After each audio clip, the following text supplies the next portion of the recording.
Well, think about. Call the wrong.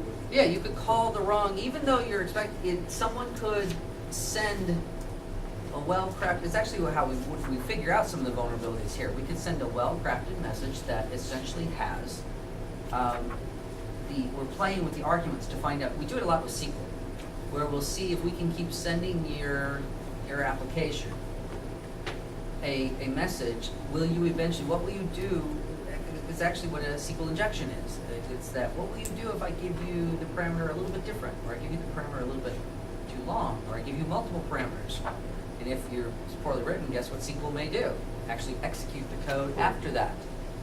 That's how I can get you to arbitrarily execute code. It's been shown, you'll see those vulnerabilities. Anybody get the CERT? C-E-R-T, yeah, you get the CERT alerts. No, sounds like a RefNet or something. If you get the CERT alerts, they, one of the things they'll talk about, could execute arbitrary code. That's essentially what they're telling you. Someone didn't check for some of this stuff or didn't make sure that they were filtering out what could be injected into that system. Again, it's a form of input filter. It's an input attack. It's almost, I'm not saying they're all that, but that's their catch-all for it in the cissp. Okay, so we looked at object-oriented. We could go into a whole lot more detail. What are some things that can happen to us in the, what are some threats in our software environment, things that can happen to us in the web world? Where are we at? We're getting near the, we got time. We have a little time. So if you are coming along with, I would go back, I'm not going to go in gory detail about each of the software development methods that Sean lists there. Familiarity is about the most you need right now. I seriously doubt you get a question about what's the difference between the modified prototype model, which, by the way, modified prototype model is typically done from the web, versus the extreme model of programming, or the spiral, or the waterfall.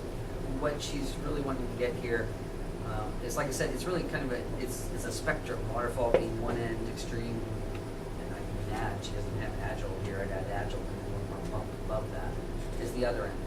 Okay, sorry, so I'd be familiar with them. I seriously doubt you'd get a big test question on that. Now, you might get an idea. What about CMM, the capability maturity model?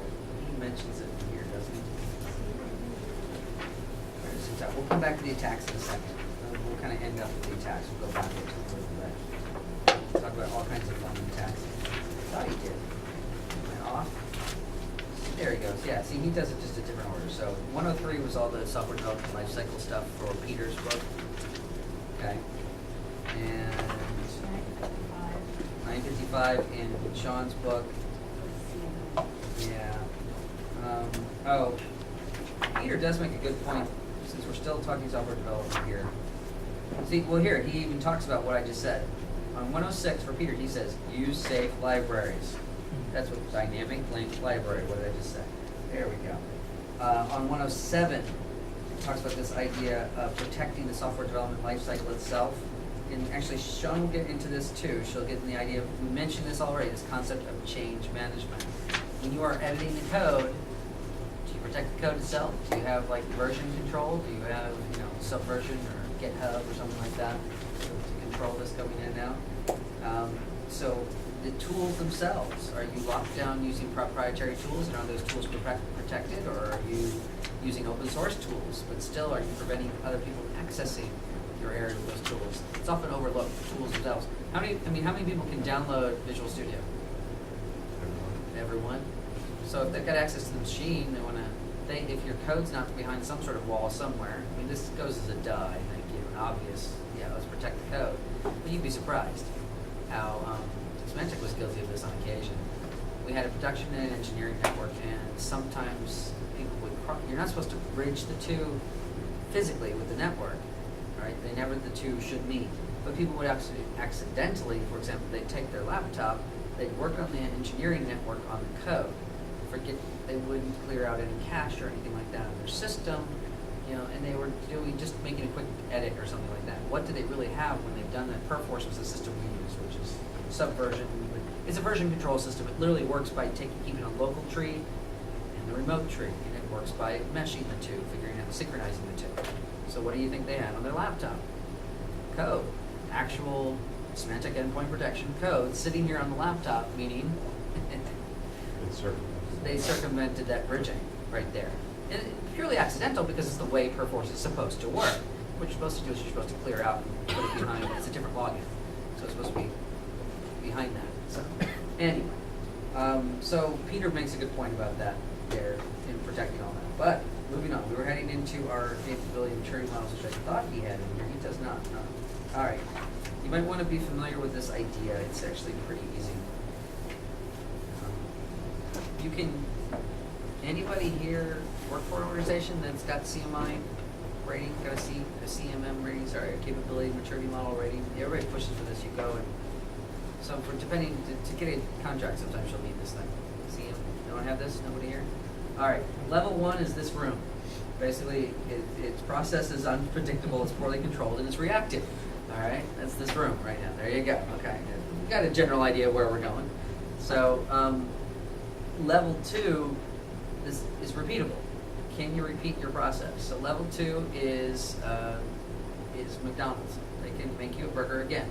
They know how to do it. Some people might even argue that McDonald's might be level 3 because it's defined. They have a little list there, a chart for the burger dude on how he's supposed to slap the burger together. Right? Burger King's got the same thing right up there. This coming from the vegetarian. All right. But yeah, they put it there, and you know it's a little chart. And here's where the bun and everything goes, and it's all that. So okay, so it's defined. Okay. Now, do they monitor? Do they have metrics on it? Do they watch how many burgers maybe an hour they can get through the drive-thru? Okay. Go into some of these McDonald's now.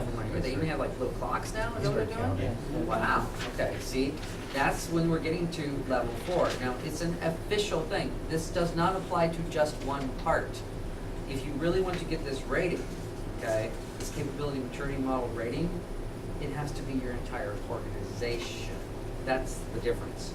So to go from level 1 to 2 is a huge accomplishment for an organization. And so I always kind of draw these charts of the level of effort when we do the SQA class. The level of effort to go from level 1 to level 2 is like this. I mean, it's exponential. Once you get to level 2, then it's just little bumps. You know, once you finally can have figured out what your processes are, that you can repeat them. Now, in this particular case, they're talking about, you know, she mentions software RS. In other words, so for example, if company Stuff RS wants a software development company, software RS, to develop an application for it, you can choose to buy it into the hype, or it has to be evaluated against the model. It's to get business. You get evaluated here, and you say, Raytheon's a 3, I found out. That's what they told me. So, which means that they've defined their processes. All right. Do they have metrics? Yeah, they do, but is the entire organization subject to those metrics yet? Well, that's pretty hard. The bigger you get, the harder it is to do this. So that's why they haven't gone from 3 to 4 yet. Okay. Symantec was just working between 2 and 3 when I left in 2007. So I mean, it's a tough thing to do. I do know one organization that's going from 4 to 5. Little bitty software company. It's actually getting from 4 to 5, which is impressive. Everything was documented. 5 is the ultimate. This is the Zen master level. It means that what's that? The OCD of the OCD of process management, in that essentially you are not only are you measuring it, but now you're looking at ways to improve it continuously. So it's a living process document. It's very difficult to maintain, but it's the Zen. Like I said, it's the Zen master. You may be meditating every day now, but now you're also looking at ways to get more out of that meditation. And yes, it's performance. It's you are optimizing. You are focused on continuous improvement. And the reason I bring this up is there might be a question or two that sometimes what happens is what they look at is how it relates between the commercial end of it here. That if you're an organization, what are you going to ask for something like this? Or they're at level 1.